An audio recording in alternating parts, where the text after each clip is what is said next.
Welcome back to the channel, horror lovers. Today's story will take you deep into the shadows of a haunted mystery that ties the past to the present. We're diving into 825 Forest Road, a 2025 horror thriller packed with eerie whispers, chilling secrets, and a haunted house that refuses to let go of its past. So grab your headphones, turn down the lights, and get ready for a spine-tingling ride. Because this isn't just a story, it's a warning.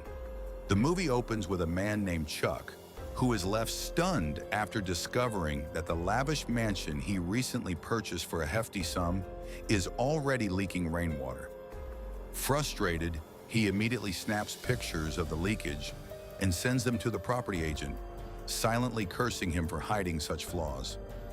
Concerned, Chuck walks toward his wife's studio to check if the water has seeped there too. His wife, Maria, a fashion designer, is in the middle of a live session, enthusiastically sharing her design experience with her followers. Fortunately, the studio is completely dry, but as Chuck scans the room, his eyes catch something strange: a vintage mannequin standing silently in the corner. It's the same one Maria adores so much that she brought it to their new house. Brushing off the eerie feeling, Chuck steps outside to inspect the rest of the property. There, he runs into a nearby neighbor named Larry, who's visibly surprised that the house was sold at all. During their brief conversation, Larry casually mentions that the previous owner had committed suicide inside the mansion.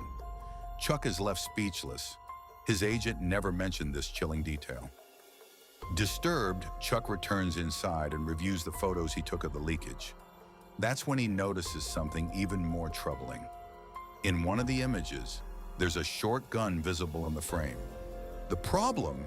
Chuck doesn't own any firearms. Now genuinely unsettled, he begins questioning what exactly is going on in this house. But the strangeness doesn't end there. The following morning, while taking a walk in the garden, Chuck notices that the same mannequin from Maria's studio is now eerily positioned outside among the bushes. Just then, Larry appears again and starts observing the bizarre scene.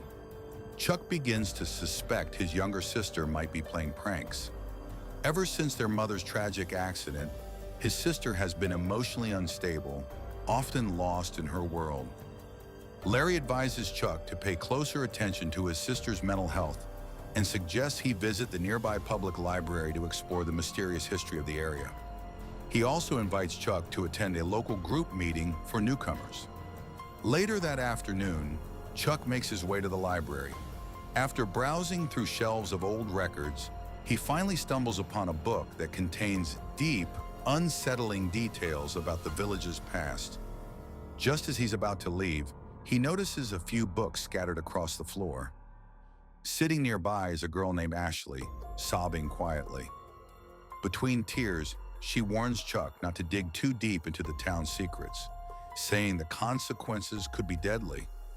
Dismissing her warning as delusional rambling, Chuck ignores her and proceeds to the checkout counter. But even the librarian seems shaken. Her eyes widen as she sees the books Chuck is borrowing. She quickly cautions him to stay away from a certain location described within the pages, insisting no one who's gone there has ever returned. Chuck tries to downplay it, assuring her that he's only trying to understand the history, not explore anything dangerous. He also mentions the crying girl and the mysterious books strewn across the floor. Back at home, Chuck dives into the library books he borrowed, discovering a chapter on a secret 1980 conference tied to his village's darker history. Suddenly, the doorbell rings. His former student, Olivia, who came by for a piano lesson. Chuck steps away to fetch water from the kitchen, only to be startled by a perfectly executed piano melody emanating from the living room. When he re-enters, Olivia is inexplicably standing at the kitchen door, and the room falls silent again. No piano music, no sign of the woman she described. Terrified, Olivia flees without explanation. That night, with Maria away on a work trip, Chuck attends the neighborhood garden club meeting that Larry recommended. Inside the old community hall are just 6 others, including the librarian from the public library.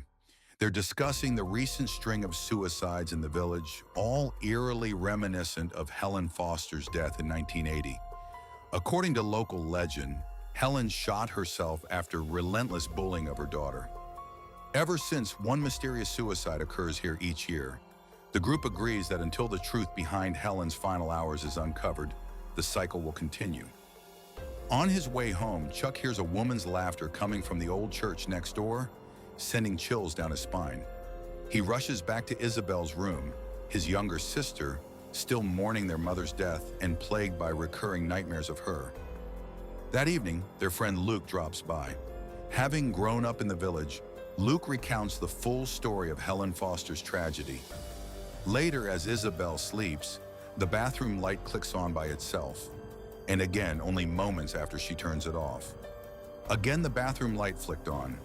Isabel assumed it was a faulty switch, so she removed the bulb entirely and placed it on her bedside table.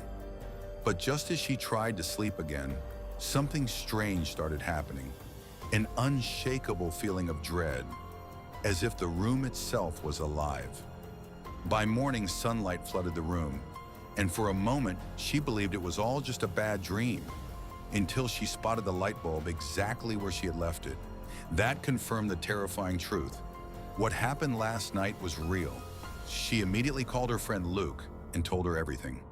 Just then, her brother Chuck phoned, urgently asking her to return home. When Isabel arrived, she found her sister-in-law Maria visibly shaken.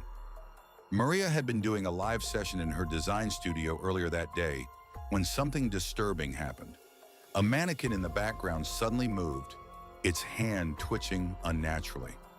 One of Maria's best friends, who was watching the live stream, immediately called her. Thinking it was just about the bridal gown she was showcasing, Maria sent a video response saying the dress was already prepared. But when she returned to the camera, the mannequin was gone. She hadn't even noticed it had disappeared. Her friend began texting her frantically, warning her to get out of the room immediately.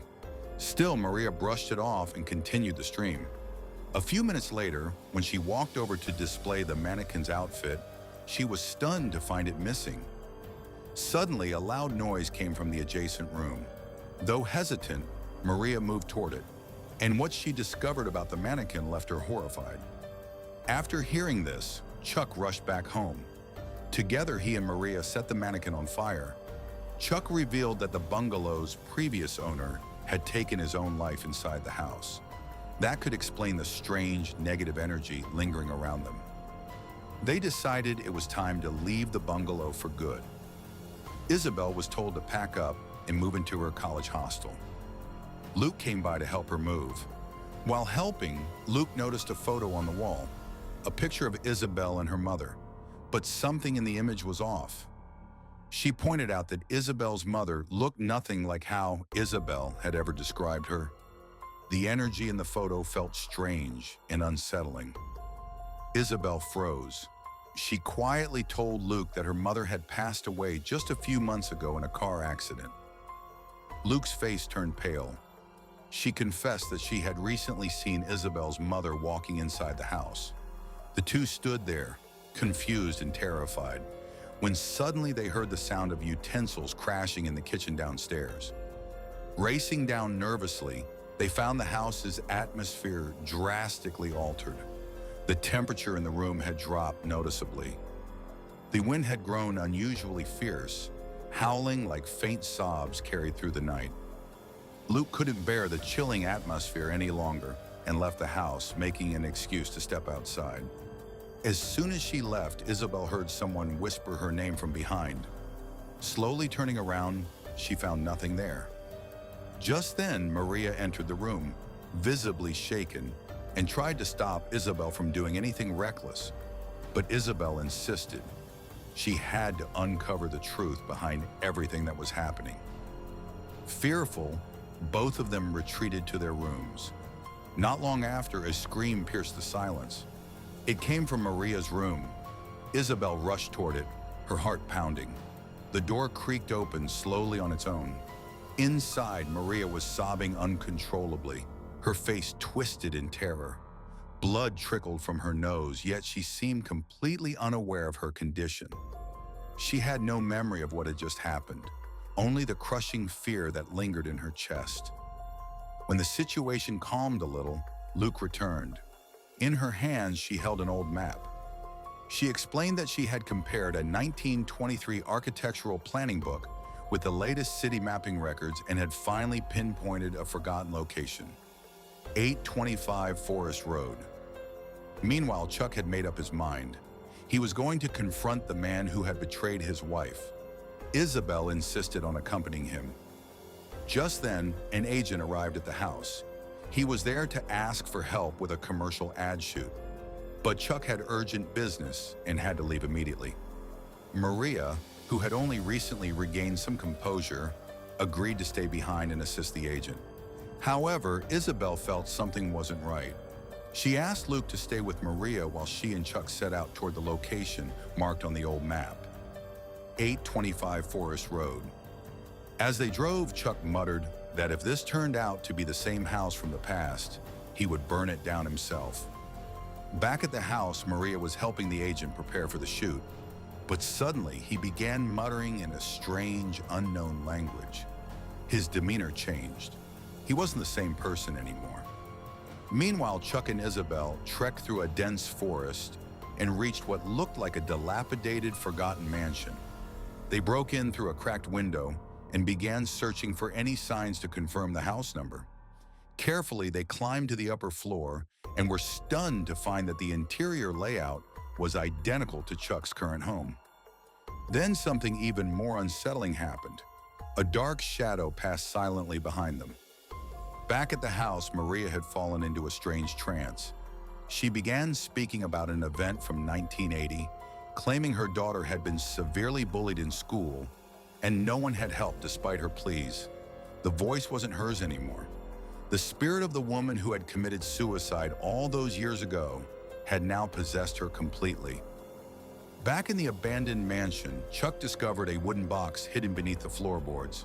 Inside were several letters, all written by the same woman to the school, pleading for help.